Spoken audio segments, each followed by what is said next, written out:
দুর্বাসা মুনির অনেক আপ্যায়ন করেছিলেন, সেবা যত্ন করেছিলেন।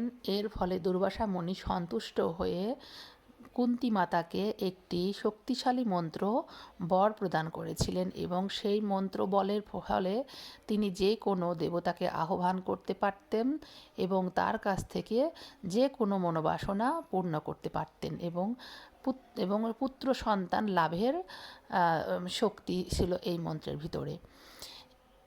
উনি তো অন্য কিছু বর দিলেও পারতেন, কিন্তু এই বরটা কেন দিলেন? কারণ দুর্বাসা মুনি জানতেন যে সামনে বহু বছর পরে এই মন্ত্র বলে যে সন্তানগুলো প্রাপ্ত হবেন কুন্তী মাতা, সেই সন্তানগুলোই হবে পঞ্চপাণ্ডব এবং তারা হবে কুরুক্ষেত্রের যুদ্ধের মহা একটা অংশ, বড় একটা অংশ, যে অংশ ভগবান শ্রীকৃষ্ণ নিজে সম্পাদন করবেন।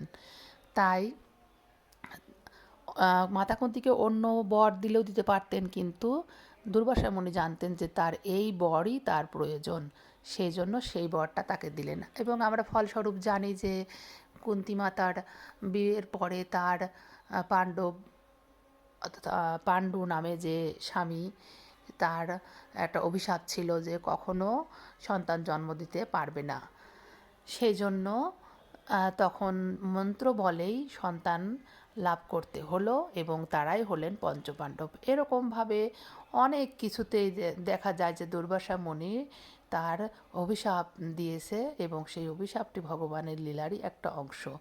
তাই আমরা কখনোই বলতে পারি না যে দুর্বাসা মুনি ঋষি হয়েও অভিশাপগ্রস্ত মানুষকে কষ্ট দিয়েছে, কিন্তু আসলে এটা ভগবানের লীলারই একটা অংশ। আসলে রাগ ভালো, তবে সেই রাগটা যদি ধর্মের কারণে হয় তাহলে অবশ্যই রাগটা ভালো, আর যদি অধর্মের কারণে যদি হয় তাহলে সেই রাগ কখনোই সমাজের জন্য হিতকর নয়। আজকের আলোচনা আর বাড়াবো না, কারণ আমার আলোচনার বিষয় ছিল দুর্বাসা মুনির ঋষি হওয়া সত্ত্বেও তিনি কেন এত রেগে অভিশাপ দিতেন। আশা করি তোমরা এই কথাটা ভালো করে বুঝতে পেরেছো, ব্যাপারটা বুঝতে পেরেছো। এরকম ধরনের আলোচনা জানতে চাইলে বিভিন্ন ছোট ছোট প্রশ্ন, অনেক কিছু জানার আছে যেগুলো না জানলে নিজের মনের ভিতরে ভ্রান্ত ধারণা সৃষ্টি হয় এবং সেখান থেকে অপরাধের সৃষ্টি হয়, ভক্তি শ্রদ্ধা কমে যায়। তাই আমরা দুর্বাসা মুনি ঋষির কাছে প্রার্থনা করব যে আমাদের সমস্ত অপরাধ ভুল ত্রুটি মার্জনা করে ভগবানের শরণাপন্ন হওয়ার জন্য আমাদেরকে আশীর্বাদ প্রদান করুন। রাধে রাধে।